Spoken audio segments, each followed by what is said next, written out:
आनंदाच्या डोही आनंद तरंगे संत तुकाराम महाराजांप्रमाणे अनेक वर्षांची प्रतीक्षा आज बाबांच्या आठवण होते. बाबा इथं आले होते, प्रारंभ करायचं तीनदा माझ्याकडे येऊन गेले आणि इथं आल्यानंतर म्हणून भाऊ माझ्या घरी येणे, चहा घेणे, माझ्या ऑफिसला भेट देणे, नंतर माझ्या सगळ्या घरापुढे समजून घेणं आणि आपल्या दोन्ही बहिणीच्या लग्नाचं सगळ्या पत्रिकाचं वाटप भाऊनी माझ्यावर जाण्याची पूर्ण जबाबदारी माझ्याकडे दिली होती आणि ती मी घरोघर जाऊन त्यांचं फोन कॉन्टॅक्ट करून देत होतो.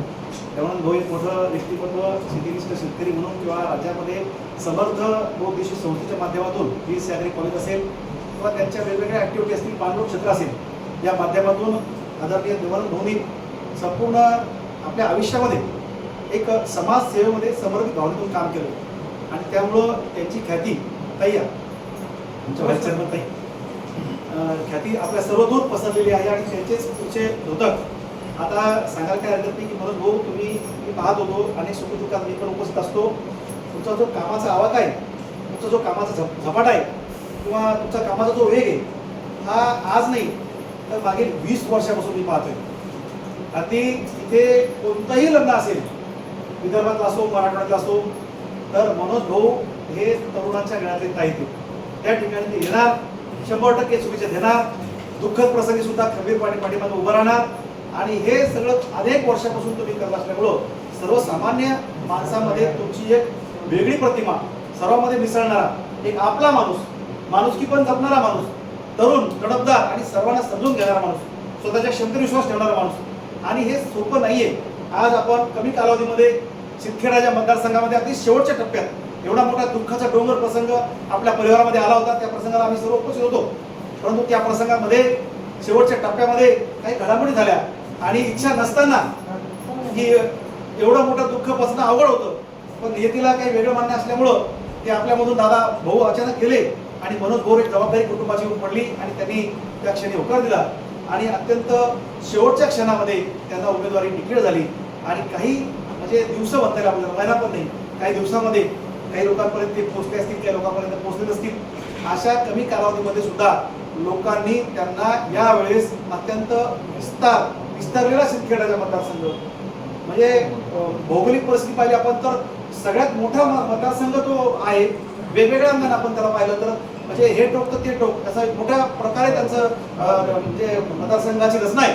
परंतु मनोज भाऊंचा स्वभाव आणि त्यांनी मागील केलेलं कार्य आणि आई वडिलांची पुण्य आहे, या सगळ्या गोष्टी जुळून आल्या आणि तरुण वर्ग खास करून जी क्रेज आहे भाऊ तुमची, आज मी पाहतोय अनेक जुन्या काळामध्ये म्हणजे स्वर्गीय बाळासाहेब ठाकरे साहेबांची क्रेज बघायचो, राजसाहेबांची काल क्रेज बघतो आणि आमच्या विदर्भामध्ये किंवा मराठवाड्यात जर बघितलं तर मनोज भाऊंची एंट्री झाली की तरुणांचा ताफा त्यांच्या गाडीसोबत असतो, कारण ते लोकांना आपलं वाटतात, आपलेसे वाटतात, सगळ्यांच्या समस्या जाणून घेतात, समजून घेतात आणि ते सोडवण्यासाठी अत्यंत अहोरात्र तत्पर असतात. म्हणून त्यांचं जोरदार टाळ्या वाजवून आपण अभिनंदन करूया, त्यांचं मनपूर्वक स्वागत करूया.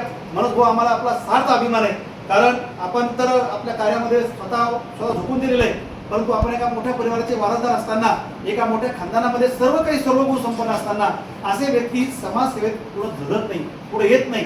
परंतु तुम्ही तो सामाजिक वसा स्वतः स्वीकारला आणि स्वीकारल्यानंतर आंधी व या तुफान रोखण्यात त्याला काम नाही चालला तरी शान या प्रमाणे मागील 20-25 वर्षापासून तुम्ही सातत्यानं ऊन वारा पाऊस याची चादर अंगावर घेऊन सर्वसामान्यांमध्ये मिसळून गोरगरिबांची सेवा करत आज एवढा मोठा मानाचा तोरा सिंदखेड राजा ज्या मातृतीर्थ राष्ट्रमाता जिजाऊंचा जो मतदारसंघ आहे त्यांची माती आपल्या कपाळावर आपण धन्यता वाटते.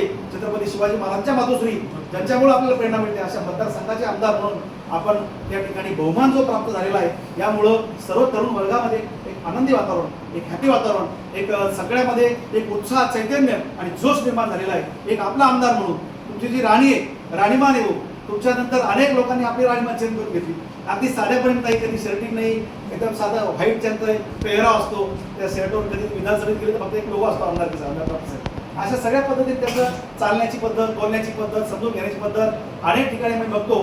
तर एक तरुण कसा असावा, good thing is God thing, चांगले विचार देवाचे विचार असतात आणि नीतीचे गडगड करणं हे हिमालय एवढ्या मान अंतकरणाने सहन करत असतं आणि ते हसत हसत कधी कुरकुर न करता, कारण बिझनेसच खरं सामर्थ्य असतं. या व्यक्तीप्रमाणे उभा आयुष्यामध्ये सुख जवळ एवढं, दुःख पर्वता एवढं हे सर्व त्यांनी स्वतः स्वीकारलेले आणि त्यामुळं त्यांचं दुःख आम्हाला कधी त्यांच्या चेहऱ्यावर दिसू दिलं नाही, परंतु जनतेचं, सर्वसामान्य लोकांचं दुःख कमी करण्यामध्ये आपण भाऊ यशस्वी ठरला. आज माझ्या या परिवारामध्ये माझी ताईच गेलेली आहे, त्यांचे सासरे पण माझे जीवलग मित्र आहेत, माझे मार्गदर्शक आहेत, त्यांनी विद्यार्थी जीवनामध्ये मला जपलेलं आहे आणि त्या ताई वर्षाताई त्यांच्या कुटुंबात गेल्यानंतर भाग्यलक्ष्मी, परंतु सरांनी आदर्श पती सुद्धा ताई त्या ठिकाणी त्यांचं एक भूमिका आहे. घरामध्ये गेल्यानंतर अगदी त्यांच्याच लहानात गेलं तर लेकीला वेळ देतील, कुटुंबाला वेळ देतील म्हणून एक आदर्श पती आहेत. त्यांचे बंधू सतीश भाऊ हे पण माझे जिवलग मित्र आहेत. अगदी बंधू प्रेम एक आदर्श बंधू पण आहेत, आदर्श नेता आहेत, आदर्श कुटुंबामधला एक आदर्श मुलगा सुद्धा आहे. आणि मी मातृत्वाचा गौरव करण्यासाठी आईचा गौरव जेव्हा केला तेव्हा सगळ्यात पहिला शब्द त्यांच्याकडून राहिला असेल मनोज भाऊ तो तुमचा शब्द आला. माझ्या मी आईचा मातृगौरव माझा उपक्रम सुरू केला नाही म्हणजे खोतकर साहेबांपासून आंबेडकर साहेबांनी सगळ्यांच्या आईपासून सत्कार केला. आईचा जेव्हा स्वभाव म्हणजे की मनोजनी माझं स्वप्न पूर्ण केलं आणि आज भाऊ असते तर तुम्हाला जवळ घेऊन त्या ठिकाणी खूप आनंद आणखी दुःखित झाला असता. अशा पद्धतीने त्यावेळेस त्या भावना आजही माझ्या काळजात घर करून आहे. परंतु ब्लेसिंग रूपामध्ये आशीर्वाद रूपामध्ये देवानंद भाऊ आपल्या सोबत आहेत. नंदाताई सुद्धा जिल्हा परिषद आईच्या मातोश्री जिल्हा परिषदेच्या अध्यक्षा म्हणून त्यांनी सुद्धा खूप चांगलं काम केलेलं आहे. आणि आज आपण पाहतो एका स्त्रीचं काम एवढं मोठ्या नेटवर्कमध्ये सगळ्या महिलांमध्ये रममान होणं. माझ्या घरातले विषय सांगतो तुम्हाला. आता अलीकडच्या काळामध्ये आपल्या अनेक घटना घडत असतात. माझ्या त्या गावामध्ये माझी मावशी